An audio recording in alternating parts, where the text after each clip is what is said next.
السلام علیکم ورحمۃ اللہ وتعالی وبرکاتہ۔ نحمدہ ونصلی علی رسولہ الکریم، اما بعد، فاعوذ باللہ من الشیطان الرجیم، بسم اللہ الرحمن الرحیم۔ قل هل يستوي الذین یعلمون والذین لا یعلمون، صدق اللہ العظیم وبلغنا رسولہ النبی الکریم، ونحن علی ذلک لمن الشاہدین والشاکرین والحمد للہ رب العالمین۔ حضرات، ابھی میں نے جس آیت کریمہ کی تلاوت کرنے کا شرف حاصل کیا، اس کا بیان کرنے سے قبل گنبد خضرا میں آرام فرمانے والے آقا و مولا حضور تاجدار مدینہ صلی اللہ تعالیٰ علیہ وسلم کی بارگاہ بے کس پناہ میں درود شریف کا نذرانہ پڑے باواز بلند، اللہم صلی علی سیدنا شفیعنا مولانا محمد وعلیہ صلاۃ والسلام علیہ یا رسول اللہ صلی اللہ تعالیٰ علیہ وسلم۔ برادران اسلام، ابھی میں نے جس آیت کریمہ کی تلاوت کرنے کا شرف حاصل کیا، اس میں اللہ تبارک و تعالیٰ اپنے محبوب سے کہتا ہے، اے محبوب آپ کہہ دیجئے کیا علم والے اور بے علم برابر ہیں؟ برادران اسلام، کیا علم والے اور بے علم برابر ہو سکتے ہیں؟ ہرگز نہیں، اس لیے کہ علم روشنی ہے اور جہل تاریکی، روشنی اور تاریکی برابر نہیں ہو سکتی، اندھیرا اور اجالا برابر نہیں ہو سکتا۔ علم ہے جس کو کوئی علم وہ خزانہ ہے جتنا خرچ کیا جائے اتنا بڑھتا ہے۔ علم انسان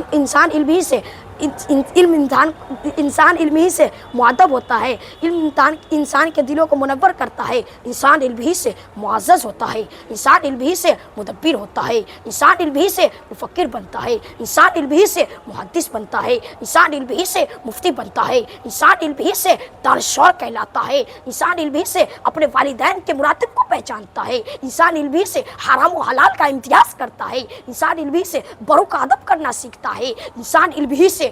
مفکر بنتا ہے، انسان علم ہی سے حدیث مصطفیٰ کو جانتا ہے، انسان علم ہی سے شریعت مصطفیٰ کو پہچانتا ہے، انسان علم ہی سے عظمت انبیاء کو جانتا ہے، انسان علم ہی سے عظمت انبیاء کو پہچانتا ہے، انسان علم ہی سے اپنے آپ کو پہچانتا ہے، انسان علم ہی کے ذریعے اپنے رب کو پہچانتا ہے۔ شاعر کہتا ہے، جب علم ہی نہیں تو عمل کیا ہوگا، جب علم ہی نہیں تو عمل کیا ہوگا، جس بیاباں میں شجر ہی نہیں تو پھل کیا ہوگا،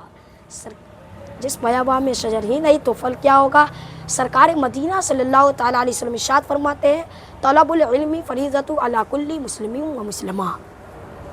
علم دین ہر مسلمان مرد و عورت فرض ہے۔ حدیث مذکورہ سے معلوم ہوا ہے کہ علم دین ہر مسلمان مرد و عورت کو حاصل کرنا چاہیے تاکہ صحیح طور سے زندگی گزار سکے۔ اگر انسان علم دین حاصل کرے گا تو خود سنت مصطفیٰ پر چلنے کی کوشش کرے گا، اپنی اولاد کو شریعت مصطفیٰ پر چلنے کی تاکید کرے گا۔ اگر انسان علم دین حاصل کرے گا تو اپنی بیوی کے حقوق کو پہچانے گا، اگر عورت علم دین حاصل کرے گی تو اپنے شوہر کے حقوق کو پہچانے گی، اپنے اولاد کو اسلامی طریقے پر پرورش کرے گی، پڑوسیوں سے حسن و سلوک پیش آئے گی۔ اس لیے سرکار دو عالم صلی اللہ تعالیٰ علیہ وسلم ارشاد فرماتے ہیں، علم دین ہر مسلمان مرد و عورت فرض ہے۔ ایک دوسری جگہ حدیث میں ہے، سرکار دو عالم صلی اللہ تعالیٰ علیہ وسلم ارشاد فرماتے ہیں، من خرج فی طلب العلم هو فی سبیل اللہ حتی یرجع، جو شخص علم دین حاصل کرنے کے لیے نکلا جب تک گھر واپس نہ آئے اللہ کی راستے میں ہے، اگر اسی حالت میں اس کا انتقال ہو گیا تو شہید ہے۔ ایک دوسری جگہ سرکار دو عالم صلی اللہ تعالیٰ علیہ وسلم ارشاد فرماتے ہیں، علم دین حاصل کرو اگرچہ چین کا سفر کرنا پڑے۔ مطلب یہ ہے کہ علم دین حاصل کرو چاہے دور کا سفر کرنا پڑے،